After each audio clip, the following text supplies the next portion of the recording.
ضروری ہے۔ جب ہم خانقاہ شریف میں آ رہے ہیں تو پھر یہ ہماری اپنی ذمہ داری ہے کہ ہم پوری طریقے سے توجہ کے ساتھ اپنی زندگی کو سنوارنے کی کوشش کریں۔ اب تک کہ جتنی بھی زندگی لاپرواہی میں گزر گئی، معلومات کی کمی کی وجہ سے جو کچھ بھی ہم سے غلطیاں سرزد ہو گئی، اس کی ہم توبہ استغفار کریں، اپنے آپ کو رجوع اللہ کریں، اور ہماری اب جو زندگی ہے اللہ تعالیٰ نے جتنی بھی ہمیں زندگی بخشی ہے، اس کو ہم اپنے اچھے انداز میں زندگی کو گزاریں، کیونکہ اللہ تعالیٰ نے ہمیں اس دنیا میں اشرف بنا کر بھیجا ہے۔ انسان کا شمار اشرف المخلوقات میں ہے، یعنی ہم کو اللہ تعالیٰ نے عقل، سمجھ، فہم سے سرفراز فرمایا۔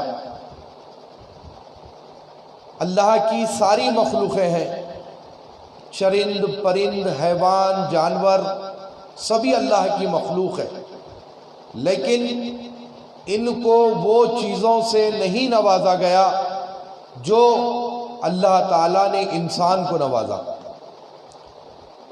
ہم کو اللہ تعالیٰ نے اشرف بنا کر اس دنیا میں روانہ فرمایا، اسی لیے ہم کو اشرف المخلوقات کہا جاتا ہے، یعنی ہم صاحب سمجھ ہیں، ہم میں سوچنے کی طاقت ہے، سمجھنے کی طاقت ہے۔ ہمارے سامنے جو اچھا اور برا راستہ رکھ دیا گیا، بتلا دیا گیا، تو اب ہم کو اللہ نے وہ سمجھ عطا کی کہ ہم اچھے راستے پر چلیں، غلط راستے سے پرہیز کریں، اللہ تعالیٰ کی اور رسول مکرم صلی اللہ علیہ وسلم کی اطاعت کریں، حقوق اللہ کا ایمانداری کے ساتھ حق ادا کریں، حقوق العباد کا ہم حق ادا کریں۔ حقوق اللہ کیا ہے؟ وہ جو اللہ اور بندے کے بیچ کا معاملہ ہے، اس کو ہم حقوق اللہ کہیں گے، جیسے کہ نماز ہے، روزہ ہے، حج ہے، زکوٰۃ ہے، نیک اعمال ہے، گناہوں سے بچنا ہے، یہ ساری چیزیں حقوق العباد میں آئیں گے۔ اب اس کے بعد حقوق اللہ میں آئیں گے، اب اس کے بعد حقوق العباد ہے۔ حقوق العباد کس کو کہتے ہیں؟ وہ جو ہمارے اپنوں کے ساتھ جو ہمارے حق ہوتے ہیں، جیسے کہ ماں باپ کے حقوق، بھائی بہن کے حقوق، اولاد کے حقوق، بیوی کے حقوق، پڑوسی کے حقوق، محلے والوں کے حقوق، یعنی یہ ساری چیزیں حقوق العباد میں آئیں گے۔ اب اگر کوئی بندہ حقوق اللہ میں کوتاہی کرتا ہے، نمازیں چھوڑ دیتا ہے، روزے چھوڑ دیتا ہے، بہرحال جو کوئی بھی معاملہ اللہ سے جڑا ہو، جس کو ہم حقوق اللہ کہتے ہیں، اس میں اگر کوئی کوتاہی ہوتی ہے تو وہ سارے معاملات اللہ اور بندے کے بیچ میں رہیں گے۔ اللہ اپنے رحم و کرم سے اگر معاف فرما دے تو پھر وہ اپنے کرم سے، اپنی مرضی سے اپنے بندے کو معاف کر دے گا کہ تو نے نماز نہیں پڑھی، وہ اپنے فضل و کرم سے معاف کر دے گا۔ روزہ نہیں رکھا تو وہ اپنے فضل و کرم سے معاف کر دے گا۔ حج استطاعت رکھنے کے باوجود نہیں کیا، اللہ چاہے تو وہ اپنے فضل و کرم سے معاف فرما دے گا۔ یہ حقوق اللہ ہے۔ لیکن حقوق العباد کی جو بات ہے، جو ماں باپ کے حقوق ہے، بھائی بہن کے حقوق ہے، پڑوسی کے حقوق ہے، اولاد کے حقوق ہے، محلے والوں کے حقوق ہیں، بیوی کے حقوق ہیں. یہ حقوق میں اگر آپ سے کوتاہی ہوتی ہے، اگر آپ اس میں حق برابر ادا نہیں کرتے ہیں، تو پھر حقوق العباد کو اللہ معاف نہیں فرمائے گا. آپ نے جس کی بھی حق تلفی کی ہے، اللہ تعالی وہ جب تک کہ بندہ معاف نہ کرے، اللہ تعالیٰ آپ کو وہ گناہ سے بری نہیں فرمائے گا، وہ گناہ سے آپ کو معاف نہیں فرمائے گا. جیسا کہ اللہ نہ کرے اگر کوئی اولاد اپنے ماں باپ کا حقوق اگر ادا نہیں کرتی ہے، ماں باپ کی نافرمانی کرتی ہے، ماں باپ کی خدمت نہیں کرتا ہے، ماں باپ کے حکم کے مطابق کام نہیں کرتا ہے، ان کا جو حق ہے اگر وہ نہیں دیتا ہے، اور پھر وہ خطا کرنے کے بعد مسجد میں جائے، سجدے کرے، پیشانی لگڑے، اپنی زندگی کا آدھا حصہ اگر مسجد میں بھی گزار دیتا ہے، تو لیکن اللہ تعالیٰ وہ اس کے گناہ کو معاف نہیں فرمائے گا جو وہ اپنے ماں باپ کے حقوق میں کوتاہی کی ہے. جب تک کہ اس کے ماں باپ اس کو معاف نہ کر دے، اللہ تعالیٰ اس کو معاف نہیں فرمائے گا. تو معلوم یہ ہوا کہ جس کی حق تلفی ہم کرتے ہیں، جب تک کہ وہ ہمیں معاف نہ کر دے، اللہ تعالیٰ بھی ہمیں اس گناہ کی معافی عطا نہیں فرمائے گا. تو اس سے معلوم یہ ہوا کہ والدین کی اگر کوئی اللہ نہ کرے کوئی ناراضگی ہے، تو پھر اس بندے کو چاہیے کہ وہ جائیں اپنے ماں باپ کے قدم پکڑے، ان سے گڑ گڑائے، ان سے معروضہ کرے، اور جب وہ معاف کرے تب جا کر بارگاہ خداوندی سے بھی تمہیں معافی ملے گی. ویسے ہی اگر کوئی شخص اپنی بیوی کی حق تلفی کرتا ہے، بیوی کے حقوق اگر اس کو نہیں دیتا ہے، اور پھر وہ روزے رکھے گا، نفل روزے رکھے گا، سخاوت کرے گا، خیرات کرے گا، یتیم و مسکینوں کی مدد کرے گا، اور اپنی بیوی کے حقوق نہیں دے گا، تو پھر یاد رکھو کہ تمہارے وہ سارے اعمال، وہ ساری سخاوت، وہ سارے تمہارے جتنے بھی نیک کام ہیں سب رائگاں ہو جائیں گے. کیوں؟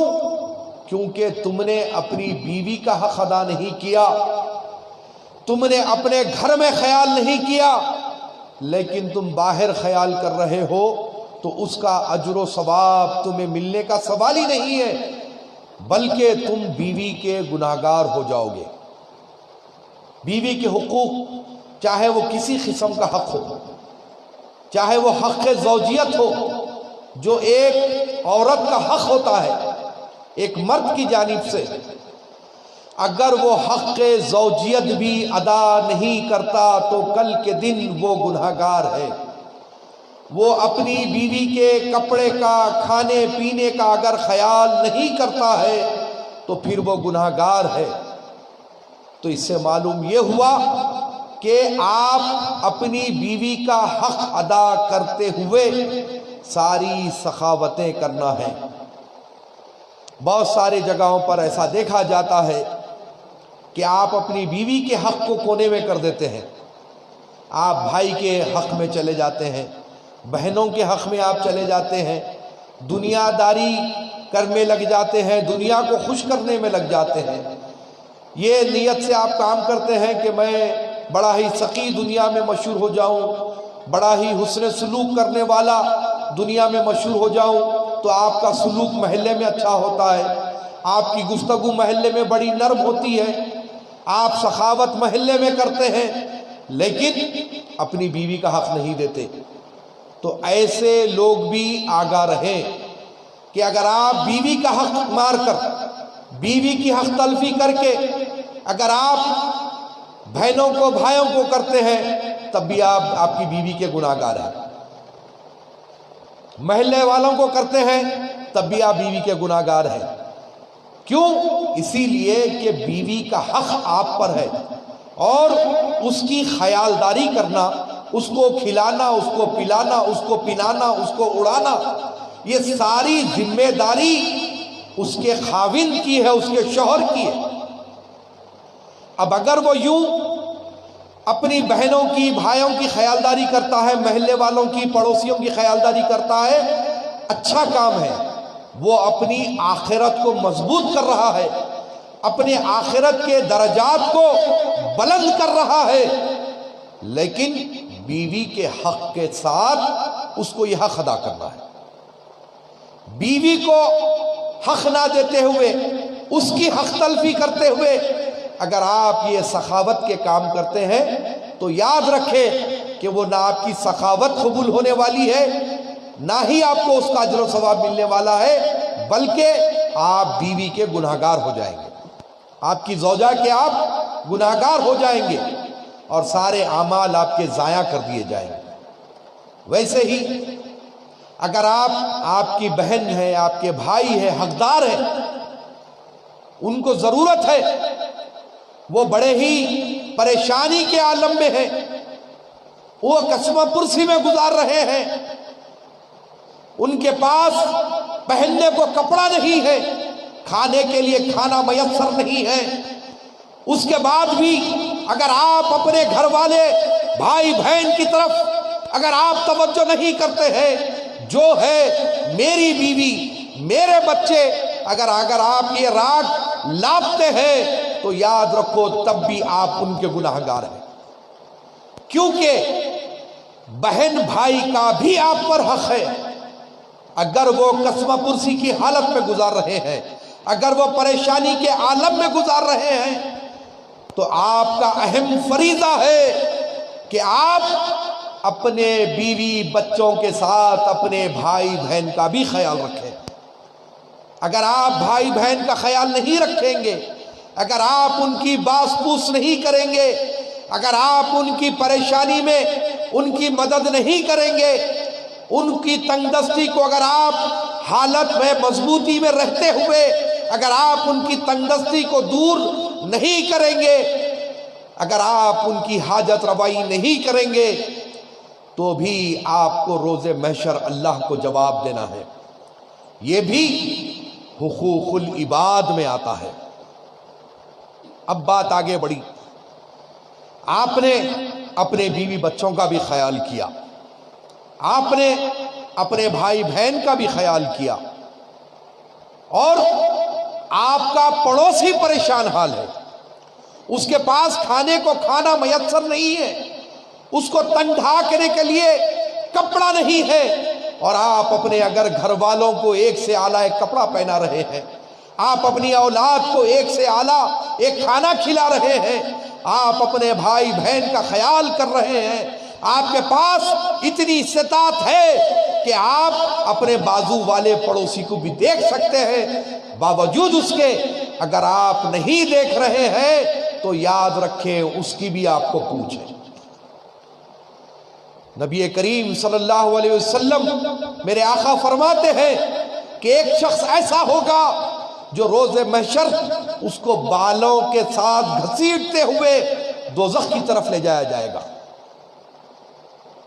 بندہ پروردگار عالم کی بارگاہ میں معروضہ کرے گا کہ مولا، میں نے تیرے حکم کی پابجائی کی، میں نے نمازیں پڑھی، میں نے زکوٰۃ ادا کیا، میں نے حج کیا، میں نے اپنے بیوی بچوں کا خیال کیا، میں نے اپنے بھائی بہن کا خیال کیا، میں نے کافی سخاوت کی، میں نے رات کی تاریکی میں اٹھ کر تیری بارگاہ میں سجدے کیے، میں نے رات کی تاریکی میں اکیلے پن میں تجھ کو یاد کیا، میں نے تیرا ذکر کیا، اس کے باوجود بھی میرے ساتھ یہ سلوک کیوں ہو رہا ہے؟ مجھے بالوں کے ساتھ گھسیٹتے ہوئے دوزخ میں لے کر جایا جا رہا ہے، اس کی کیا وجہ ہے؟ تو پروردگار عالم فرمائے گا یقیناً تو نے رات کی تاریکی میں مجھے یاد کیا، تو نے میرا ذکر کیا، رات کی تاریکی میں تو نے سجدے کیے، تو نے رکوع کیے، تو نے گرما کے کڑک موسم میں روزے رکھے، نفل روزے رکھے، فرض ادا کی، فرض نمازیں ادا کی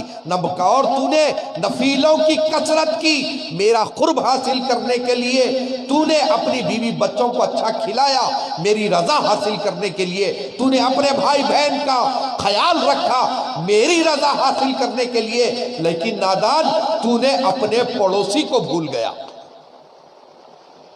تو اپنے پڑوسی کو بھول گیا جس کے متعلق میں نے کہا تھا کہ پڑوسی کا بھی تجھ پر حق ہے۔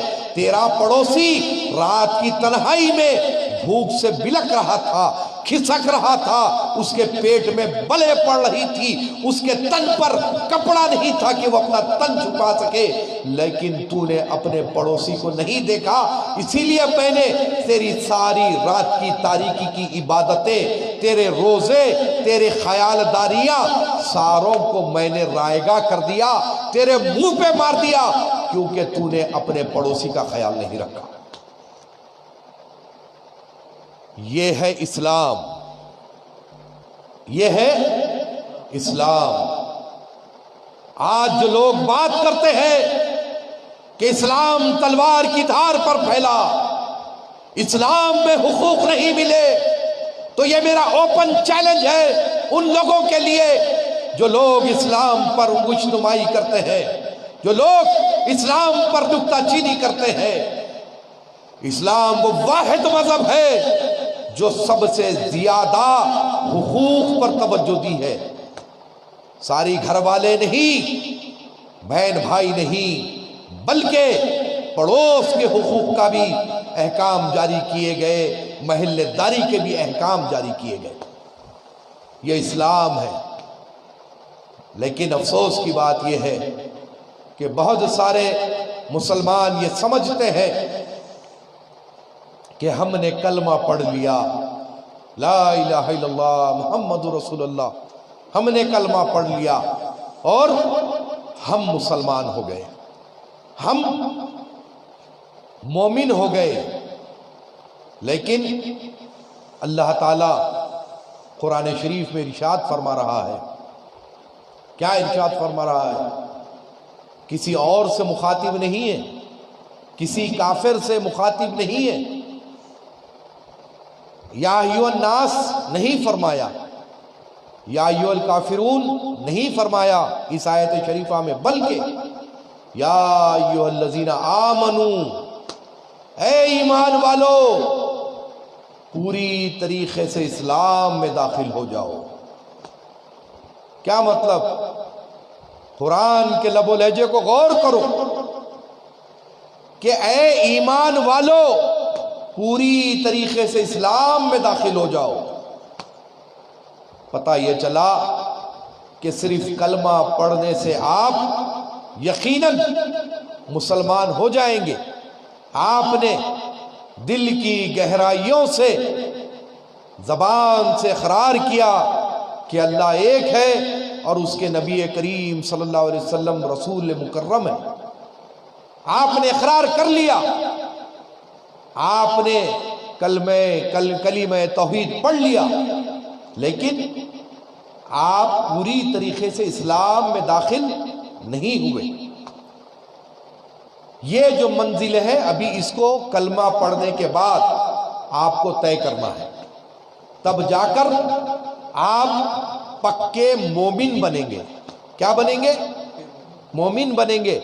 ہم تو کلمہ پڑھ کر اسلام کو قبول کر لیا، مسلمان ہو گئے، لیکن مومن بننے کے لیے ہم کو دین میں مکمل شامل ہونے کی ضرورت ہے۔ اب جیسے کہ آپ نے ماضی میں جو بھی تھوڑی دیر پہلے جتنی باتیں سنی، یہ پوری باتیں دین میں داخل ہونے کی ہے، تب جا کر آپ مومن بنیں گے۔ ایک صحابی رسول کا واقعہ ہے کہ آپ پہلے یہودی تھے اور آپ نے کلمہ پڑھ لیا، دین اسلام میں آپ داخل ہو گئے، مسلمان ہو گئے۔ کلمہ پڑھنے کے بعد انسان کیا ہوتا ہے؟ مسلمان ہوتا ہے۔ مومن بننے کے لیے بہت ساری مشقتیں، بہت ساری پابندیاں کرنی پڑتی ہے۔ کلمہ پڑھنا لا الہ الا اللہ محمد رسول اللہ، دل کی گہرائیوں سے ہم جب کلمہ پڑھتے ہیں اور زبان سے اقرار کرتے ہیں کہ میں گواہی دیتا ہوں اشہد ان لا الہ الا اللہ، میں گواہی دیتا ہوں کہ اللہ ایک ہے، محمد مصطفیٰ صلی اللہ علیہ وسلم اللہ کے رسول ہے، آپ کیا ہو گئے؟ مسلمان ہو گئے۔ لیکن پھر اللہ تعالیٰ یہ قرآن شریف میں آیت میں فرما رہا ہے کہ اے ایمان والو مکمل دین میں داخل ہو جاؤ۔ تو معلوم یہ ہوا کہ کلمہ پڑھنے کے بعد ہم مسلمان ضرور ہوئے، لیکن دین میں مکمل داخل ہونے کی ابھی ضرورت باقی ہے۔ تو ایک صحابی رسول یہودی تھے، کلمہ پڑھ لیا، مسلمان ہو گئے، اور جب کبھی صحابہ اکرام کے ساتھ بیٹھتے تو آپ اونٹ کا گوشت نہیں کھاتے۔ اونٹ کا گوشت اسلام میں جائز ہے، اونٹ کا گوشت آپ نہیں کھاتے، اور عرب میں اونٹ کا گوشت بہت چلتا ہے، بہت زیادہ استعمال ہوتا ہے۔ تو کئی بار صحابہ نے دیکھا اور پوچھا کہ بھائی آپ کو ہم دیکھ رہے ہیں کہ آپ ہمارے ساتھ بیٹھتے ہیں، اٹھتے ہیں، کھانے پر دسترخوان پر بھی ساتھ بیٹھتے ہیں، لیکن آپ اونٹ کے گوشت کو ہاتھ نہیں لگاتے۔ تو یہودیوں میں اونٹ کا گوشت کھانا جائز نہیں ہے، یہودی جتنے ہوتے ہیں اونٹ کا گوشت نہیں کھاتے۔ تو چونکہ آپ پہلے یہودی تھے تو آپ اونٹ کا گوشت کھانا پسند نہیں کرتے تھے، تو یہ عمل صحابی رسول کا دیکھ کر اللہ تعالیٰ نے یہ آیت نازل فرما دی کہ اے ایمان والو مکمل طور پر دین میں داخل ہو جاؤ۔ مطلب یہ ہوا کہ جو تمہارا پہلا دین تھا، جو تم پہلے مذہب میں تھے، جہاں پر جو چیز جائز تھی نہ تھی اس کی پرواہ نہیں کرنا، بلکہ دین اسلام میں جو چیز کو جائز قرار دی گئی اس ہر چیز پر تم عمل کرنا، اور جو چیز کو ناجائز قرار دیا گیا اس سے پرہیز کرنا، یہ دین میں داخل ہونے کے حقیقی معنی میں مطلب ہے۔ اونٹ کے گوشت سے پرہیز کرنے پر اللہ تعالیٰ نے ارشاد فرمایا کہ اے ایمان والو مکمل دین میں داخل ہو جاؤ۔ تو معلوم یہ ہوا کہ اسلام میں جو چیز کی اجازت ہے اس میں تم داخل ہونے کا نام مومن ہے، اور جس چیز کو منع کیا گیا اس سے رکنے کا نام، اس سے پرہیز کرنے کا نام مومن ہے۔ تو اس کے بعد جب یہ آیت نازل ہوئی تو پھر وہ صحابی رسول اونٹ کا گوشت کھانا شروع کر دیے۔ تو پتہ یہ چلا کہ جب کلمہ پڑھ کے دین اسلام میں داخل ہوتے ہیں تو پھر ماضی کے ساری چیزوں کو چھوڑ دینا ہے، بین نہیں چل سکتے، ادھر بھی مینٹین کروں گا ادھر بھی مینٹین کروں گا، نہیں ہو سکتا۔ جب دین میں داخل ہو رہے ہیں تو مکمل طور پر آپ کو دین اسلام میں داخل ہونا ہے، یہ حقیقی معنی میں مومن ہے۔ اب جو دین جس کو منع کیا، دین اسلام نے جس چیز سے پرہیز کرنے کا، احتیاط کرنے کا حکم دیا، جیسا کہ کیا فرما رہا ہے اللہ تعالیٰ کہ اے ایمان والو مکمل دین میں شامل ہو جاؤ، اسلام میں شامل ہو جاؤ۔ تو اب آپ نے دیکھا کہ ایک چیز کی اجازت ملنے کے بعد اگر آپ اس کا استعمال نہیں کر رہے ہیں تب بھی آپ جو ہے مکمل شامل نہیں ہو رہے۔ کیوں؟ کیونکہ آپ جائز چیز کا استعمال نہیں کر رہے۔ ویسے ہی جو چیز کو روکا گیا، کیا روکا گیا؟ چغل خوری سے روکا گیا، غیبت سے روکا گیا، آنکھ کے زنا سے روکا گیا، زبان کے گناہ سے روکا گیا، قدم کے گناہ سے روکا گیا، ہاتھ کے گناہ سے روکا گیا۔ یہی نہیں، ذہن و فکر کے گناہ سے بھی روکا گیا، سوچ میں بھی گناہ ہے اس سے بھی تمہیں احتیاط کرنے کے لیے کہا گیا۔ جیسے کہ بہت سارے لوگ ہیں بے لذت گناہ کرتے ہیں۔ کیا ہے بے لذت گناہ؟ آنکھ کا زنا۔ آپ راستے سے گزر رہے ہیں، کسی چیز پر، کوئی غیر خاتون پر آپ کی نظر پڑی، اتفاقی طور پر پہلی نظر اگر پڑتی ہے تو فوری آپ اپنی نظر کو ہٹا لیں، وہ نظر معاف ہے، پہلی نظر معاف ہے۔ بارہا بارہا اگر آپ کسی غیر خاتون کو دیکھ رہے ہیں، گھور رہے ہیں، تو یاد رکھو یہ تمہاری آنکھ کا زنا ہے، جو بے لذت گناہ ہے۔ کوئی لذت نہیں ہے لیکن انسان گناہ کر رہا ہے۔ ویسے ہی کسی کے متعلق ہم چغلی کر رہے ہیں، چغلی کے متعلق آقا دو جہاں صلی اللہ علیہ وسلم نے فرمایا، اگر کوئی شخص اپنے مومن بھائی کی چغلی کرتا ہے تو یاد رکھے وہ اپنے مردہ بھائی کا گوشت کھا رہا ہے۔ اپنے مردہ بھائی کا گوشت کھانے کے برابر ہے اگر اپنے کسی مسلمان بھائی کی آپ چغلی کرتے ہیں۔ تو یہ بھی بہت بڑا گناہ ہے جو ہمارے معاشرے میں عام ہو چکی ہے بات، کسی کی بھی چغلی ہم کرتے ہیں۔ آج کی انگریزی کی زبان میں اس کو گوسپ کہا جاتا ہے، اور بے حد معذرت کے ساتھ یہ گناہ بہت ہی عام ہے ہماری اپنی بہنوں میں، خواتین میں۔ جب ایک دو تین خواتین ساتھ بیٹھ جاتی ہیں تو کسی نہ کسی کے بارے میں ذکر کرتی ہیں اور ان کا غلط کیریکٹر بیان کیا جاتا ہے۔ اس کو کہا جاتا ہے چغلی۔ کیا کہا جاتا ہے؟ چغلی۔ اور چغلی کیا ہے؟ اپنے مردہ بھائی کا گوشت کھانے کے برابر ہے۔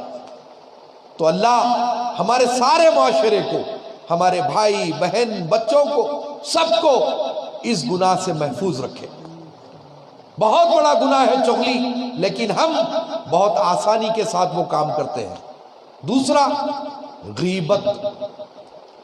کسی کے غیب میں ہم کسی کے متعلق غلط بیانی کرے، یہ غیبت ہے، بہت بڑا گناہ ہے۔ لیکن آپ ایک بات یاد رکھیں کہ آپ جس کی بھی غیبت کرتے ہیں اللہ تعالیٰ اس شخص کے گناہوں کو معاف فرما رہا ہے۔ اگر دو آدمی بیٹھ کر میری غیبت کرتے ہیں تو میں تو ان کا شکر گزار ہوں، اسی لیے کہ ان کی غیبت اللہ تعالیٰ مجھ پر رحم فرما رہا ہے، کرم فرما رہا ہے، اللہ تعالیٰ میرے گناہوں کو دھو رہا ہے۔ اسی لیے ہمارے بڑے بزرگوں نے کیا کہا؟ اگر کوئی شخص کسی کی غیبت کر رہا ہے تو ہمارے بڑے بزرگ فرماتے ہیں کہ یہ فلاں کا دھوبی ہے۔ کیا ہے؟ دھوبی ہے۔ کیوں؟ اس کے گناہوں کو دھونے کا کام کر رہا ہے۔ اگر آپ کی کوئی غیبت کرتا ہے، برا مت ماننا، خوش ہو جاؤ کہ وہ میرا دھوبی ہے۔ لیکن جو دھوبی کا کام کر رہا ہے اس کو بڑے ہی کٹھن معاملات سے، کٹھن راستے سے گزرنا ہوگا۔ اسی لیے ہم کو چاہیے کہ ہم غیبت سے پرہیز کریں۔ کیا کریں؟ پرہیز کریں۔ یہ باتیں بہت چھوٹی چھوٹی ہیں، لیکن اتنے بڑے گناہ ہو جائیں گے کہ ہم پلسرات پر ڈگمگا جائیں گے۔ ہماری بخشش پر یہ چیزیں روک لگا سکتے ہیں۔ سرکار کی شفاعت کے لیے ہمیں یہ چیزیں اللہ کہیں ہم کو محروم نہ کر دے۔ باتیں بڑی چھوٹی چھوٹی دکھے گی، ارے میں کیا کرا، میں کچھ بھی نہیں کرا، میں تو انہوں جو کرے وہ سنایا۔ قطعی نہیں، قطعی نہیں۔ آپ کو، ہم کو کوئی حق نہیں ہے کہ ہم کسی کے عیبوں کو گنے۔ ہم جتنا ہو سکے اگر کسی کا عیب دیکھتے بھی ہیں تو تو یہ ہمارا فریضہ ہے کہ ہم اس کے عیب پر پردہ ڈال دیں۔ کیوں؟ کیونکہ اللہ تعالیٰ ستار العیوب ہے، عیبوں کو چھپانے والا ہے۔ مولا کریم کی عادت ہے، یہ اس کی رحمت ہے، یہ اس کا رحم کرم ہے کہ وہ بندوں کے عیبوں کو چھپاتا ہے۔ جب وہ مالک کل سارے بندوں کے عیبوں پر پردہ ڈال رہا ہے تو آپ کی میری کیا اوقات ہے کہ ہم کسی بندے کے عیب گنیں؟ اس کا آسان طریقہ یہی ہے کہ جب کبھی آپ کسی کے عیب گننے لگتے ہیں تو اپنے دل کی طرف منڈی کو جھکاؤ اور اپنے عیب گننا شروع کر دو کہ میں دن بھر میں سوئے رات تک میں کیا کیا گناہ کرتا ہوں، مجھ سے کیا کیا غلطیاں ہو جاتی ہیں، کیا کیا عیب مجھ میں موجود ہے۔ جب آپ کی فکر، جب آپ کا ذہن اس طرف کام کرے گا تو یاد رکھو کہ آپ کسی کے عیب نہیں گنیں گے۔ اپنے آپ کو جو اچھا سمجھتا ہے وہ سب سے بڑا احمق ہے۔ میرے خواجہ محبوب اللہ سرکار فرماتے ہیں کہ جو اپنے آپ کو بڑا معتبر، متقی، پرہیزگار سمجھتا ہے وہ اپنے نزدیک احمق ہے، بے عقل ہے۔ اسی لیے کہ ہم اگر اپنے عیب گنیں کہ بھائی میں نیند میں سے اٹھے سے جب لے کے اب تک میں نے کیا کیا، اگر آپ گننا شروع کریں گے تو اپنے عیب اتنے ہیں کہ دوسروں کے عیب گننے کے لیے آپ کو فرصت نہیں ملے گی۔ لیکن ہم ایسا نہیں کرتے، ہم ہماری تو پرواہ کرتے نہیں ہیں، ہم دوسروں کی پرواہ کرتے ہیں، دوسروں کے عیب گنتے ہیں۔ یہ قطعی غلط ہے، اس سے ہماری زندگی کی ترقیاں رک جاتی ہیں، ہم جو منزلیں چڑھنا ہے وہ منزلوں میں رکاوٹیں پڑتی ہیں، آپ کی عبادتوں کا مزہ ختم ہو جاتا ہے، آپ کی جو لو اللہ سے لگنی ہوتی ہے وہ لو میں رکاوٹ آ جاتی ہے، آپ کی معاشی حالت، آپ کی تجارت، آپ کے گھر میں برکت ختم ہو جاتی ہے، آپ کے گھر سے رزق کم ہو جاتا ہے، آپ کی عمر میں کمی ہو جاتی ہے، آپ کے گھر کا سکون ختم ہو جاتا ہے۔ کیا کیا آپ نے؟ آپ نے دوسروں کے عیب گنے۔ ایک اللہ کے بہت بڑے ولی تھے، بہت نیک بندے، ان کا بہت عبادتیں ریاضتوں میں مصروف، رات کی تاریکی میں اٹھنا، سجدے کرنا، اللہ کا ذکر کرنا، نہ سردی نہ گرمی نہ بارش، ہر موسم میں پچھلی پہر اٹھ جاتے، عبادتیں کرتے، اللہ کو پکارتے۔ ان کے بازو گھر میں ان کی جو پڑوس تھی وہ ایک ویشا، بد کردار جیسا بولتے ہیں نا طوائف، ویسی عورت تھی۔ تو آپ دیکھتے باہر اس کے گھر میں جو آ رہا اس کو دیکھتے اور ایک کنکر نکال کے رکھ لیتے، اس کے جتنے لوگ آ رہے ہیں، دن میں 10 آدمی آؤ، 2 آدمی آؤ، 12 آدمی آؤ، اتنے کنکر نکال کے پوٹلی میں جمع کر دیتے۔ وقت آیا، اس دنیا فانی سے گزر گئے۔ جب گزر گئے تو ان کے گھر والے ان کی میت اٹھانے کی کوشش کرے، پہاڑ سے زیادہ وزن ان کی میت کا ہو گیا، جگہ سے ہلنے میت تیار نہیں، سارے شہر میں کوہرام مچ گیا، دھوم مچ گئی کہ ایک اللہ کا نیک بندہ جو اپنی ساری زندگی سجدے رکوع میں گزارا، رات کی تاریکی میں اٹھ کر اللہ کا ذکر کیا کرتا تھا، رات کی تاریکی میں اللہ کو پکارا کرتا تھا، لوگوں کو دین اسلام کی تبلیغ کرتا تھا، لوگوں کو نماز کی دعوت دیا کرتا تھا، لوگوں کو اللہ سے ڈرنے کی تلقین کرایا کرتا تھا، لیکن آج وہ اس دنیا سے گزر گیا ہے، لیکن اس کی میت کا وزن ایسا ہو گیا کہ میت جگہ سے ہٹنے کے لیے تیار نہیں ہے، وزن پتھر ہو گیا ہے، پہاڑ کی شکل اختیار کر لی۔ سارے شہر میں دھوم مچ گئی، اور ایک ایک اللہ کے نیک بندے رہا کرتے تھے، ان کے پاس گئے، معروضہ کرے کہ حضرت فلاں ابن فلاں کا انتقال ہو گیا ہے اور جگہ سے میت نہیں ہٹ رہی ہے۔ آپ گھر کو تشریف لائے، دیکھا، دیکھ کر بیوی بچوں سے پوچھا کہ ان کے نزدیک کوئی ایسی چیز رہتی تھی جس کو بہت احتیاط سے پسند سے رکھتے تھے؟ کافی سوچ فکر کرنے کے بعد بولے ہاں ایک تھیلی تھی، وہ تھیلی انہوں اپنے پاس بہت حفاظت سے رکھتے تھے۔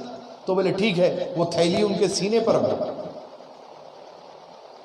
تھیلی سینے پہ رکھے، میت اٹھ گئی، غسل دیے، جنازہ پڑھائے، پھر وہ تھیلی جنازہ پڑھائے وقت ہٹاتے پھر پہاڑ بن گئی، پھر تھیلی رکھے، جنازہ پڑھا کے قبرستان کو لے کر گئے، پھر وہ تھیلی ہٹائے، پھر میت نہیں ہلنے لگی۔ آخر حد یہ ہوئی کہ قبر میں بھی جب ان کو اتارا گیا تو وہ تھیلی ان کے سینے پہ رکھی گئی۔ اللہ اکبر، سینے پہ رکھ دی گئی اور تدفین ہو چکی۔ بعد میں ان کے گھر والے، ان کے چاہنے والے، ان کے محلے والے وہ اللہ کے ولی کے پاس گئے کہ بولے کہ بتائیے انہوں نے تو ایسی ایسی عبادتیں کی جس کو ہم دیکھ کر رش کیا کرتے تھے، ان کے اعمال تو ایسے تھے کہ جو بے نمازی تھا اس کو نماز کی دعوت دیا کرتے تھے، جو لوگ روزہ نہیں رکھتے تھے ان کو روزہ رکھنے کی تلقین کیا کرتے تھے، اچھی اچھی باتیں بتایا کرتے تھے۔ گھر والے کہنے لگے کہ ہم نے دیکھا کہ رات کی تاریکی میں اللہ کو پکارا کرتے تھے، رات کی تاریکی میں سجدے کیا کرتے تھے، رات کی تاریکی میں رکوع کیا کرتے تھے، رات کی تاریکی میں قیام کیا کرتے تھے، اس کے بعد بھی اللہ نے ان کے ساتھ ایسا عمل کیوں کیا؟ اللہ کے ولی جو ہر حال کے جاننے والے ہیں، ساری چیزیں اللہ کے ولی کے سامنے کھلی رہتی ہے، روشن ضمیر ہوتے ہیں جو اللہ کے نیک محبوب بندے ہوتے ہیں۔ انہوں نے کہا کہ تمہارے گھر کے بازو ایک طوائف رہا کرتی تھی اور اس کے پاس جتنے لوگ آتے اس کی یہ گنتی کیا کرتے تھے، اس کے گناہوں کو یہ گنا کرتے تھے۔ اللہ تعالیٰ کو وہ عمل بہت زیادہ ناپسند ہوا۔ اللہ نے فرمایا کہ اے بندے تو کون ہوتا ہے میری بندی کے گناہ گننے والے؟ تو کون ہوتا ہے میری بندی کے گناہوں کو گننے والے، اس کو جمع کرنے والے؟ اللہ کی جان جلالی کی قسم، اللہ کو جاہو جلال آیا۔ اللہ نے فرمایا کہ اس نے جتنے گناہ کیے میں وہ سارے تیرے کھاتے میں ڈالتا ہوں، اور تو نے جتنی نیکی کی، جتنے سجدے کیے میں اس کے کھاتے میں ڈالتا ہوں۔ غور کرو کہ ہماری زندگی کہاں جا رہی ہے۔ تو یہ عمل بھی، ان تمام چیزوں سے بچنا بھی دین میں داخل ہونا ہے، مکمل داخل ہونا ہے۔ پھر میرے آقا دو جہاں صلی اللہ علیہ وسلم کیا فرما رہے ہیں؟ حدیث نبوی صلی اللہ علیہ وسلم ہے، میرے حضور فرماتے ہیں کہ تم کسی کے عیبوں کو تلاش مت کرو، اگر وہ تمہارے عیبوں کو تلاش کرنے لگے گا تو پھر تم اپنے گھروا میں رسوا ہوگے، ذلیل ہوگے، کیونکہ وہ ستار العیوب ہے۔ اللہ تعالیٰ کیا فرما رہا ہے؟ میں ستار العیوب ہوں، میں اپنے بندوں کے عیبوں پر پردے ڈالتا ہوں۔ تو آپ کی میری کیا اوقات کہ ہم اس کے بندوں کے عیبوں کو ظاہر کریں؟ ابھی سنا نا آپ نے کہ اس کے عیب کو گننا، اس کے گناہوں کو گننا ایک متقی پرہیزگار آدمی پر بھاری پڑ گیا۔ ہماری کیا عبادتیں ہیں، ہماری کیا ریاضتیں ہیں؟ کچھ نہیں ہے، صفر ہے ہم کو ایسے چیزوں سے پرہیز کرنے کی ضرورت ہے۔ وہ ستار العیوب ہے، وہ جانے، اس کا بندہ جانے۔ ہمارے معاملات سے کیا وہ ناواقف ہے؟ نعوذ باللہ واقف ہے۔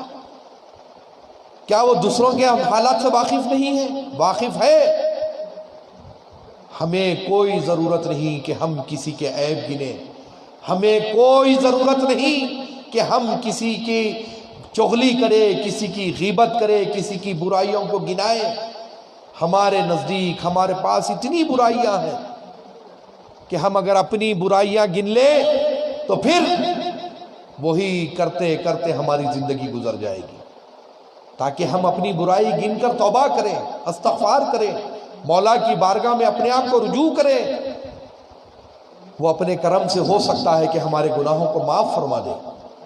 لیکن ہم کسی بندے کے عیب گنے، انہوں فلاں کرتے، انہوں ایسا کرتے، انہوں ویسا کرتے، ان کے یہ کاروبار ہے، انہوں اپنے گھر میں بیوی کو اچھا نہیں رکھتے.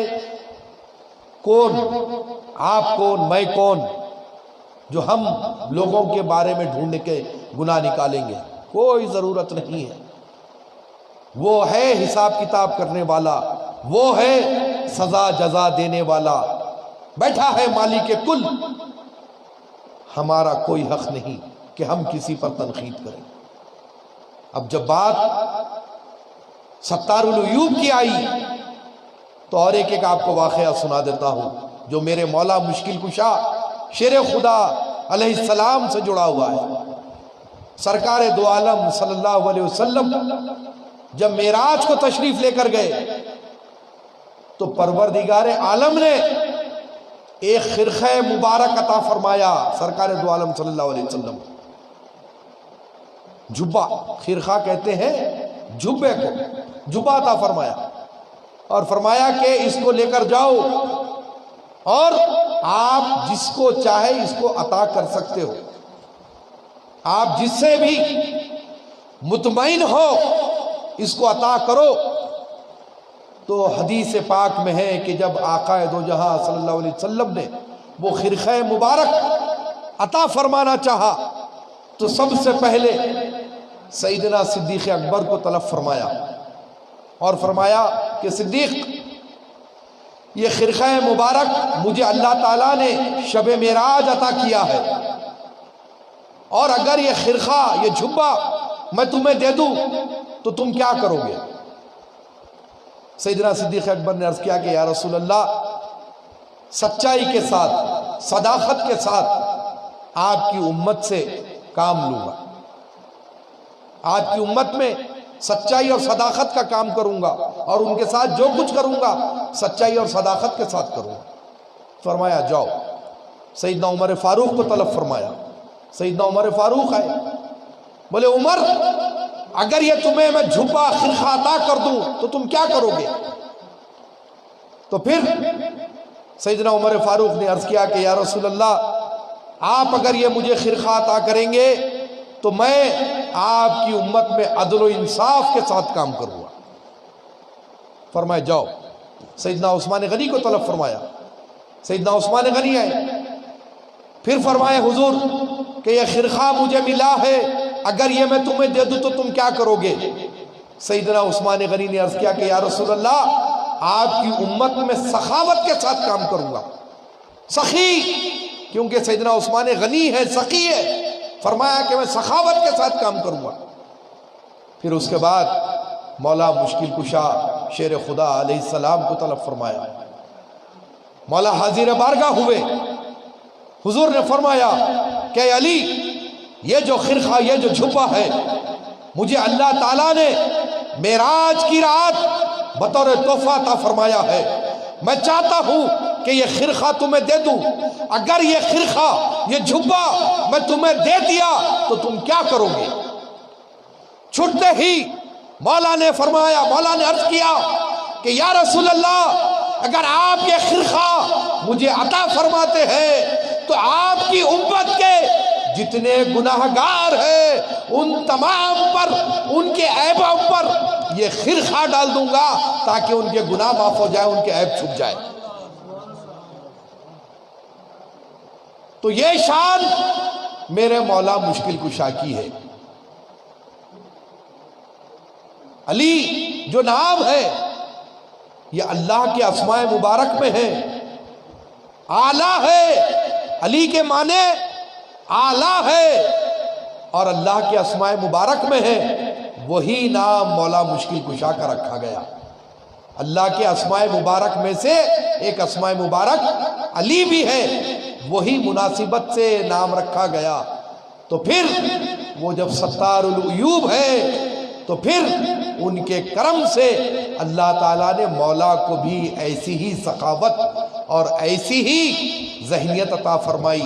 مولا نے عرض کیا کہ یا رسول اللہ جو آپ کی امت گناہگار ہے ان پر اور ان کے عیبوں پر یہ خرقہ ڈال دوں گا. اور پھر جیسے یہ مولا نے عرض کیا تو پھر سرکار دو عالم صلی اللہ علیہ وسلم نے مولا مشکل کشا کو وہ خرقہ عطا فرما دیا. تو اسی لیے ہم کہتے ہیں کہ علی سے محبت بہت ضروری ہے. ہم تو گناہگار ہیں، سیاہکار ہیں، کوئی شک نہیں. اللہ اس کے رسول مولا مشکل کشا کی ذات پر یقین ہے کہ اللہ ہم پر رحم فرمائے گا، رسول مکرم ہم پر کرم فرمائیں گے اور مولا ہم پر خرقہ مبارک اڑا دیں گے تاکہ ہمارے گناہ ہمارے عیوب وہ چھپا لے. بہرحال میں جو باتیں ایک ایک عرض کیا ہوں اس کو ذہن نشین رکھیں، کیونکہ لا الہ الا اللہ محمد رسول اللہ دل کی سچا گہرائیوں سے زبان کے اقرار سے پڑھنے پر آپ یقیناً مسلمان ہو جائیں گے، لیکن آپ کو مکمل دین میں داخل ہونے کا حکم ہے. تو آپ یہ تمام چیزوں کو عمل کریں گے اور جو چیزوں سے پرہیز کے لیے حکم دیا گیا ان سے پرہیز کریں گے، تب جا کر آپ سچے مومن بنیں گے. اور جب تک کہ ہم مومن نہیں بنیں گے ہم حق بندگی ادا نہیں کریں گے. وہ ہمارا خدا ہے، مولا ہے، اس کی بندگی اسی صورت میں ہو سکتی ہے جب ہم اس کے ہر حکم کو مانیں. جو چیز کرنے کا حکم دیا گیا اس پر عمل کریں، جس چیز سے منع کیا گیا اس سے پرہیز کریں. یہ مسلمان اور مومن کی شان ہے.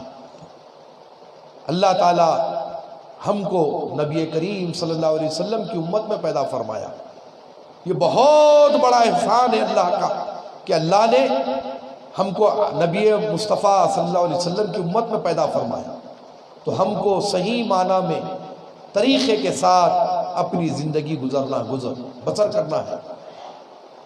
جو بھی لاپرواہی میں اب تک زندگی گزری، جیسے بھی گزری، اللہ سے توبہ کرو، استغفار کرو، گڑ گڑاؤ اس کی بارگاہ میں کہ مولا ہمارے گناہ کبیرہ گناہ صغیرہ کو معاف فرما دے، ہم کو اپنے والدین کا اطاعت گزار فرما بردار بنا دے، ہم کو شریعت محمدی صلی اللہ علیہ وسلم پر عمل کرنے والا بنا دے، ہم کو عیبوں سے محفوظ رکھ، ہم کو چغل خوری غیبت سے محفوظ رکھ.